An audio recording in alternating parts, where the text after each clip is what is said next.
Coach Dalton Franks is currently a defensive assistant and director of on-campus recruiting. Coach spent, correct me if I'm wrong, a long time in the state of Texas well, not a long time, a decent amount of years in the state of Texas as a football coach.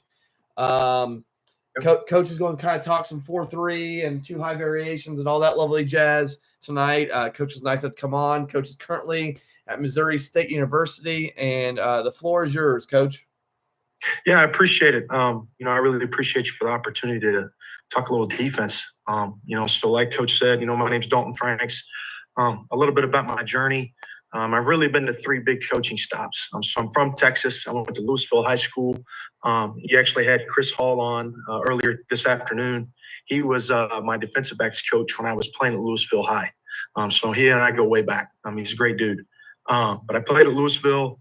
I went to college at Stephen F. Austin. I walked on for about 2 days, and then I realized that my talent level wasn't where it needed to be a Division I athlete. So I realized pretty quick that I needed to kind of get in where I fit in. So I kind of became a student assistant my 4 years at Stephen F. Austin.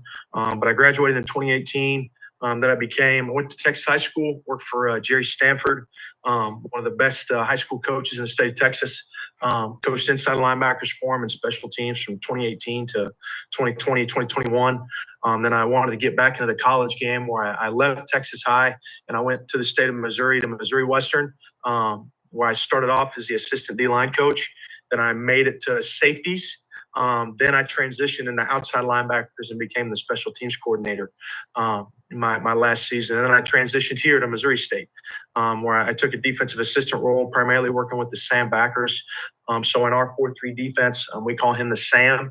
When they're in those 12-21 personnel sets, we're going to put a Sam backer out there. If we're in 11 personnel, we're going to put a nickel. But I'm coaching the Sam backer, and I'm also the director of on-campus recruiting. I've kind of worked my way all the way up from high school all the way to FCS football. So I'm very fortunate to be where I'm at. So the reason I'm talking to you guys today, we're talking about using 2 high variations in the 4-3 defense. Now we talk about 4-3 defense. Okay, so we're talking about 4-down linemen, the Mike, the Will, and I call him the Leo backer. But a lot of my drawings today, there's going to be a lot of carryover between what I like to do with 11 personnel and those heavier 12-21 personnel sets. So I'm just going to talk about a couple variations from quarter half to what I call cover 5, 2-man, and just some cover 2 stuff. So let's get into it. So what's the why? Why 2 high defense? I think it gives you the ability to still fitters in the run game. Especially with how you play the front. Some guys like to 2-gap with the 3 technique in the field 5, where you can steal the corner and the strong safety. I also like it because it gives you the ability to disguise pre-snap. It's a lot easier to go from 2 high to 1 high than it is to go from 1 high to 2 high. Because of the angles of the drops, right? And then the vertical passing game, you get 2 deep safeties, and you're eliminating explosives. You got 2 deep safeties keeping everything in front of them. I would classify an explosive as 20 yards or greater. So you got them safeties back there at 10 to 12. You're taking off a good chunk of vision for those guys having to see those deep vertical pressing routes. So I think it does great against vertical passing game. But I think the key to it is, especially with how I have it built and some of my influences and experiences, it's important to understand that, if you really want to be successful in a 2 high defense, in my opinion, you have to build from the back end to the front. So you have to really do a great job protecting your safeties. If you're going to tell them, look, guys, our main goal is to limit explosives and to stay 2 high as long as possible, we have to do some things on the front that are going to take a lot of pressure off those guys. So I'm going to try to work from the front to the back to help put it in perspective. So, my biggest influence as a defensive coach is probably the University of Iowa. I've spent a long time studying those guys. I've spent a lot of time talking to those guys. So a lot of what I do is heavily influenced by those guys. And when you talk to them, they've been running the same defense for 20 years, since 1999. It's been Field 8, and that's the call. And so that's something that I have really hung on to. And, they're a top defense year in and year out in the college football world, especially with the way that college football has evolved and that they have been able to stay a dominant force in also the Big Ten, but also college football as a whole. So I believe in keeping it simple. You're going to get two fronts out of me. You're going to get a field under, and you're just going to get an under front where we're setting the shade to the tight end. So in this picture right here, I've got a field front drawn up for you. So you've got the Leo backer right here. And again, a lot of the same stuff, so if you put a fullback back here and it was a slotted formation, so think of I slots. So you got your S and your X over here. You've got the Y's, the nub, and then the fullback. That Leo is still going to be in a cover down right here on number 2. So just talking through this picture right here, we're going to have a tilted nose, and we're going to play with the heavy 3, and we're going to play with the heavy field 5. So what that means is they are 2/3 outside, 1/3 inside. So they're reading the path of the back. They are damn near head up to outside shade of that tackle if you're the field 5, and head up to outside shade of that guard if you're the heavy 3 technique. And they are 2-gap in that thing. Which what it allows us to do is you're fitting up 7 gaps to 6 people. So this will is an A to D player because we've got an end here in a 6 technique occupying that C gap off the tight end. And our Mike here, okay, is an A to ball player, B to ball, or B to backside A, depending on the cut back of the back. So a lot of the stuff that we're doing up front with our 2-gap techniques is going to help take some of the pressure off of those safeties. Okay, so field front and under front, keep it simple. Because, if you're getting all kinds of bull crap thrown at you, and you got 9 different fronts, you got 8 different coverages, you got 5 different pressures in that week. If there's a small adjustment that you have to make, it's going to be tough, especially at the high school level. From my experience, we always try to keep it simple and allow those guys to be able to operate and to be able to function. And if we want to throw a small pirate stunt or an eagle stunt in there to where we can take away gaps with the front, that was easy to do because we didn't run a lot of stuff up front on defense. We didn't run a lot of different fronts. We were an over front or we were an under front. That was it. So be able to shrink your playbook to the betterment of your players is something that's going to be really important if you want to be able to handle small adjustments during a game. Here's a couple of adjustments that we'll get out of that field front. So obviously you just got a typical spread look. And again, guys, if this was a slotted formation, it'd be the same over here to the play side. Now in trips, so let's say we go, I call it thunder slot, which is double tight ends with a slotted formation over here. It's going to be along the same lines of the same adjustment. We're going to get a Mickey. We're going to reduce the front so that way we can take pressure off the Mike having to cover so much grass and get it to his work. And then obviously over here at the bottom left, you got a boss front. So I'm a field boundary guy. The Leo is always going to be the field. The wheel is always going to be the boundary. So we're going to boss it over. If we get 3x1 strong, wheel's got to move over into a 4x1 inside shaded 2. The Leo's now going to become a box player along with the Mike. So those are a couple different things that we've done or that I've done in the past to kind of alleviate some of the issues that you get up in the front. So let's talk about the coverage. So quarters. So cover 8. Okay, cover 8 is the bread and butter of what I do. Cover 8 is just a way of saying quarter, half. Don't ask me why I call it cover 8. Everybody else in the defensive world is known as cover 6, which makes a bunch of sense. But cover 8 is just how I learned it. And it's something that I've just been able to spit out just like that, just because I've been taught it that way. So cover 8 is just your conventional quarter, half. It's always going to be your half component is going to be the boundary or to a pro side, a tight end flanker. And then, to the 2 receiver side, we're going to have a quarters concept where the Leo's going to be first to the flat. That corner to the field, he's a mod player, man outside or deep on number 1. Anything else, he can zone the quarter. And then that strong safety. So that Leo's going to be in a cover down. Okay. We are not counting him in the fit. And that strong safety's got to compensate for that by being an apex player between the end man on the line and number 2. And we call him, he is a half man in the fit, meaning that he can show up late because of what we're doing with the front as far as 2-gapping with that field 5 and the boundary 3 technique. Okay, that it's going to give him a little bit of time to stay high, clean his cleats, make sure he knows it's run before he commits. So he's your other quarter player. So he's responsible for 2 vertical. So if this was a pro set right here, so if you have a tight end here and an X receiver, if both those guys run vertical, that strong safety is responsible for the tight end running down the field. And then the Mike here. The Mike is just your relay to number 3. Whichever way he pushes is where he's pushing the zone. Okay, so if he pushes to the boundary, he's going to give that wheel an alert push call. He's going to push and replace the zone of the wheel. If he pushes to the field, he's going to push that Leo off to cover the swing deep of who is the 3 to go get into the window at 2 if you're that Mike Backer. So that Mike Backer is really your push zone guy is what I call him. Relating off a 3 is what he's doing. And then to the boundary here, it's just your typical cover 2 concept. Your corner is your flat player.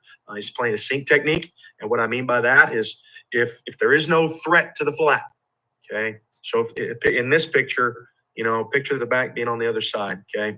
If the Y runs vertical, if the X runs vertical, okay, that corner is 1/5 outside leverage on number 1, okay? Now, if they both run vertical and there is no threat to the flat, he is going to insulate that route from outside in, okay, and carry that to take the pressure off that deep half safety, having to divide 1 and 2, okay? So that's a little bit of the cover 8 world.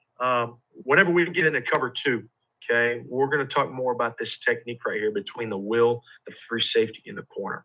Okay, but moving on. So a couple calls. So I separate my calls by strong side and weak side. It's all based off of passing strength. Okay, so quarters right here. I call it nail. It's a nail technique. So what you're going to get to the field, that strong safety is going to say nail, nail, nail. So our Leo knows that he's the first to the flat player, and that corner is playing a mod technique with responsibility for number 1 if he goes vertical. So we're going to use this when there's any 2 wide receiver surface to the strong side of the defense. Okay, if we're going to play it to 3-by-1, okay, which we can, we're going to have to be in a Mustang on the backside, which is just a poach technique. And you'll see this more when we talk about our 3-by-1 adjustments that go off cover 8. Okay, so our Leo is our flat player. Now, understand, Leo is the flat player. He is the wheel. He is responsible for the wheel of number 2. Okay, so if 2's pushing to the flat and he turns up and runs vertical, the Leo's got to take that, because that corner can be gone and that strong safety might not be there if it's heavy to play action, because 2 is declared away, so now he can get into the fit. Okay, so it's important that Leo understand that he's got wheel rules on number 2 if he turns up and runs the wheel. Okay, again, your mics just relate to number 3. Okay, the corner, number 1 vertical, he's dropping all underneath the routes. Okay, a mod technique is what a lot of guys call it in our profession. Okay, and then that strong safety's got number 2 vertical. Okay, if number 2 goes underneath, he can help on number 1. Okay, so he essentially becomes a Rob player on 1, helping the corner based on the route distribution between 1 and 2.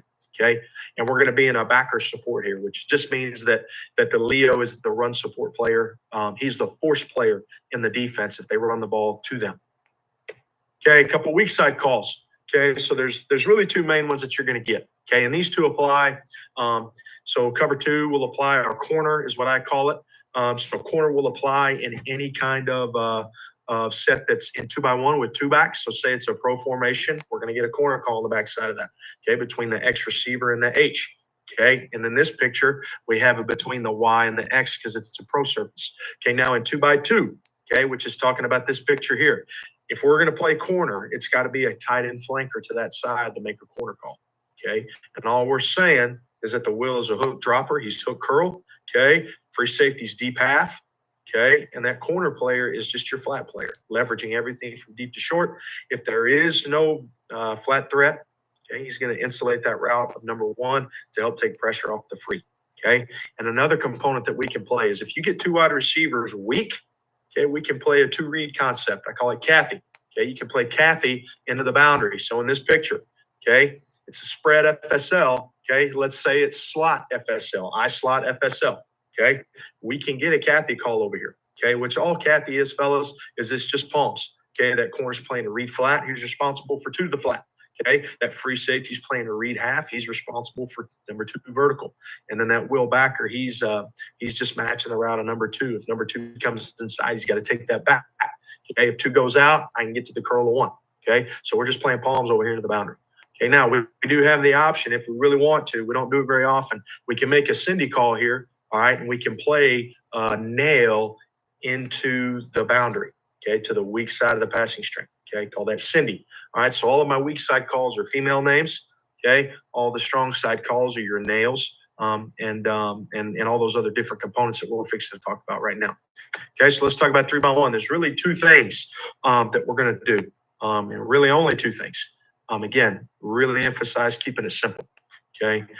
So to read, we can play palms where we'll tell that corner that he's megged up, and we'll play two over three concept. Excuse me, a 2 over 3 concept on number 2 and number 3, where we can cock that Leo stance in, and then the Leo and the strong are just going to read 3 to 2. Mike is still a number 3 player, and then we can poach it. Or if we feel like nail is a good changeup for us this week, we can play nail on number 1 and number 2. Okay, with our nail components being the corner, the Leo, and the strong, and we can poach with the free safety backside, taking number 3 vertical.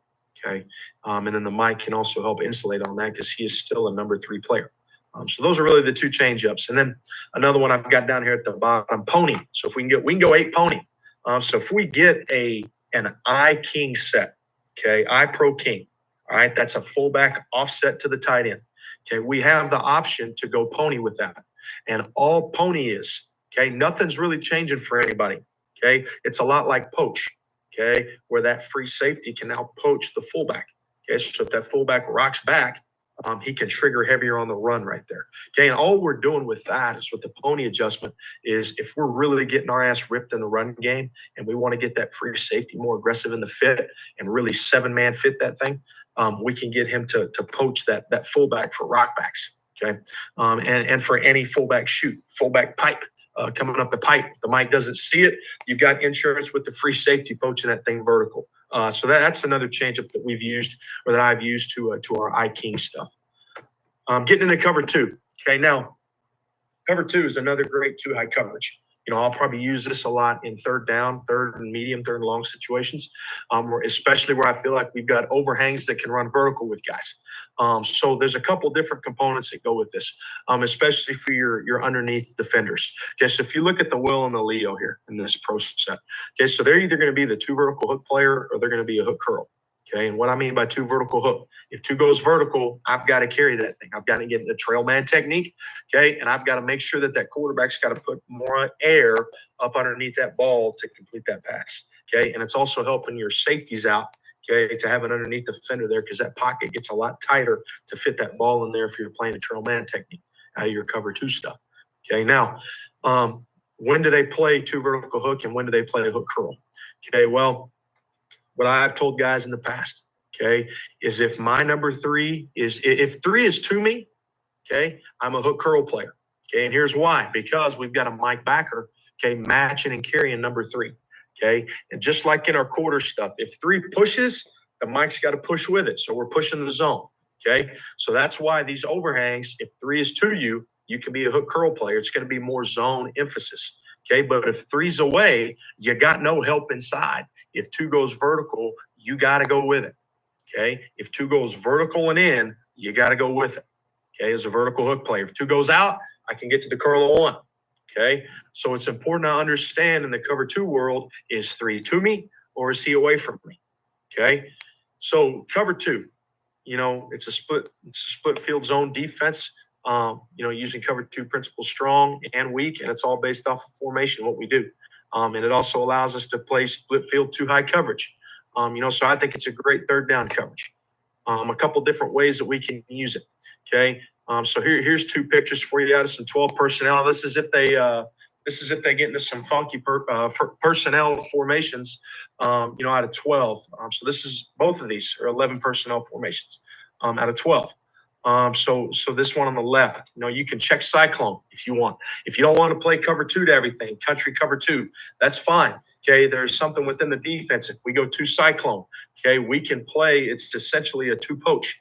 Where we can play cover 2 on number 1 and 2 strong, and we can poach the free safety with 3 vertical to help the mic get a little bit more insulation on that vertical route by 3, especially if that tight end is a badass and you feel like your mic can't run with that cat. All right, okay, you can get the free safety to help if you make a Cyclone check.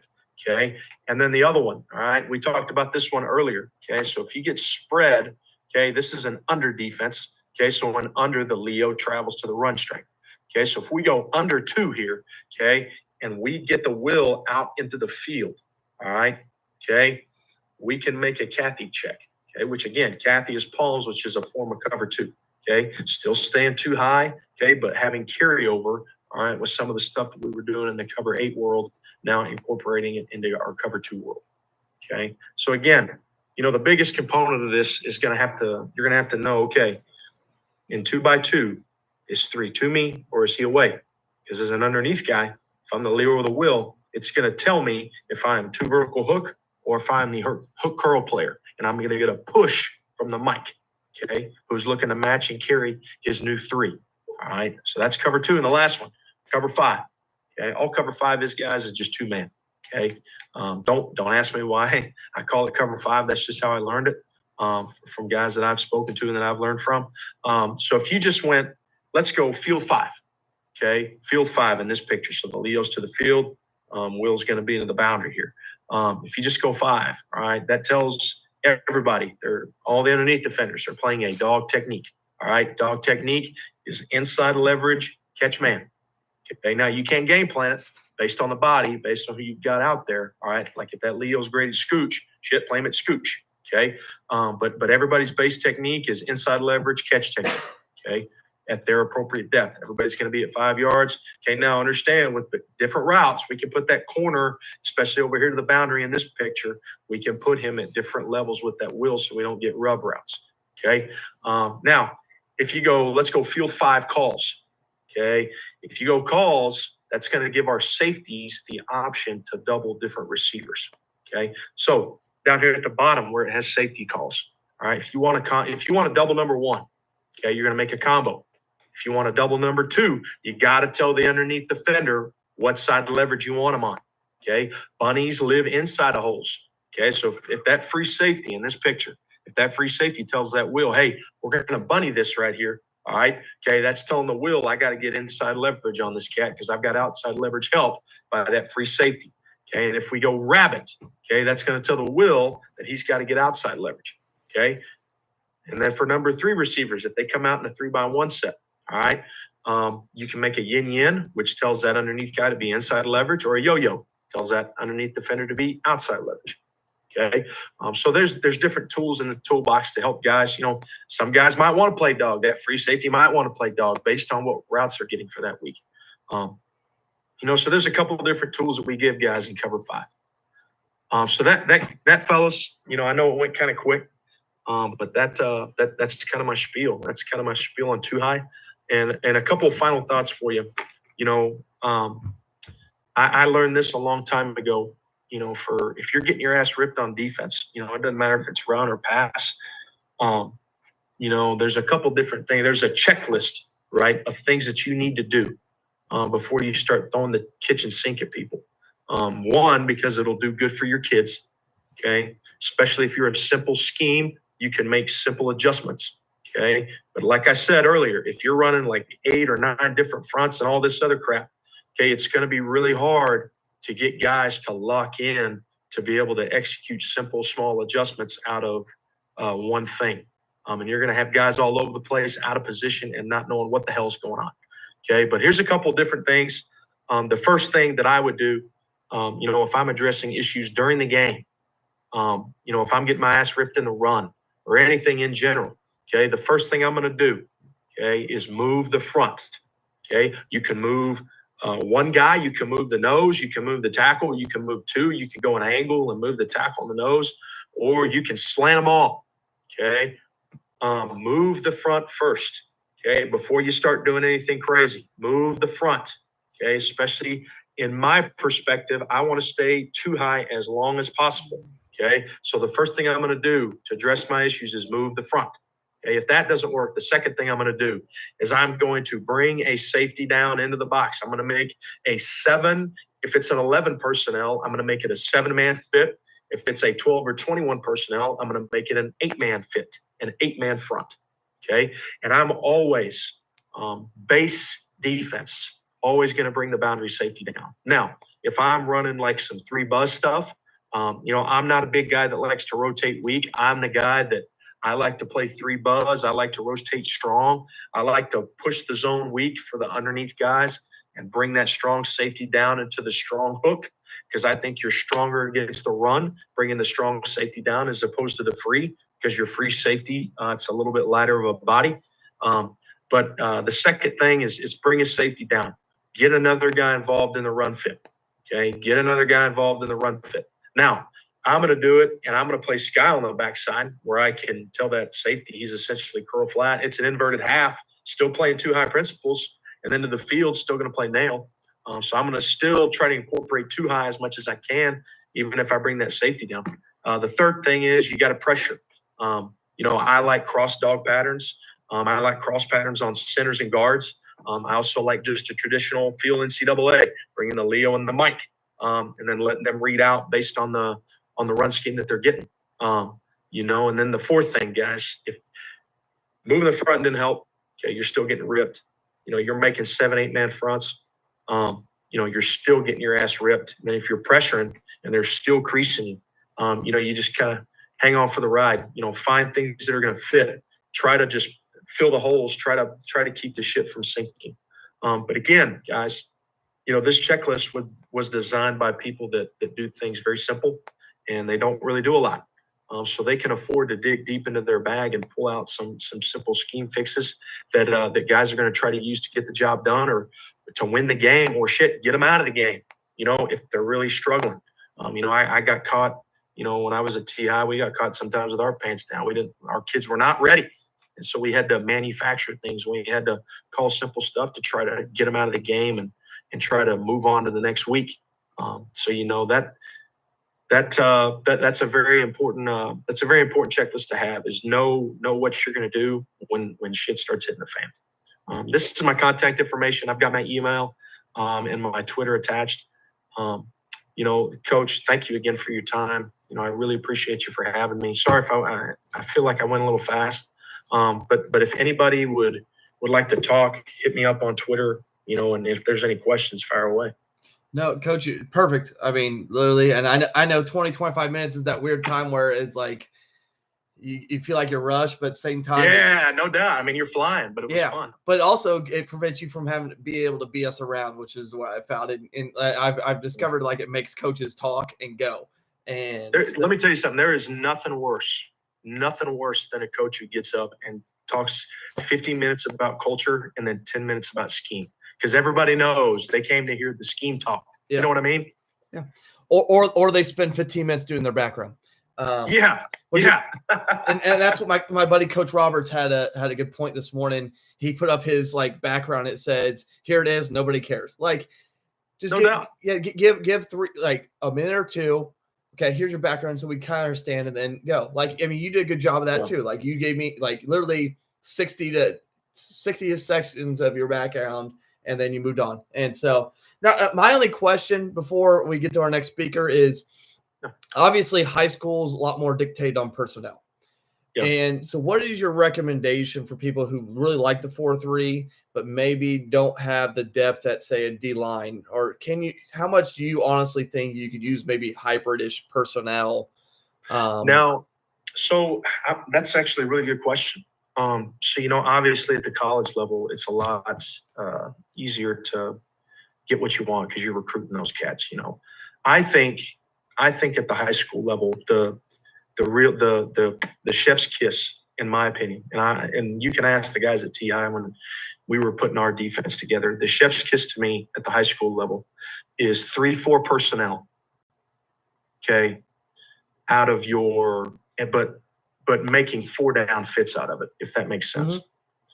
Okay, because just like what we find out in recruiting, especially here at Missouri State, there's a lot more linebackers out there that can get recruited than D linemen. Linebackers are damn near a dime a dozen. You can find a bunch of them, but you can't find a lot of quality D linemen. So I think the real chef's kiss at the high school level and really getting what you want, if you want that 4-3 spacing and that 4-2-5 spacing, is 3-4 personnel, but make 4-down out of it. Okay.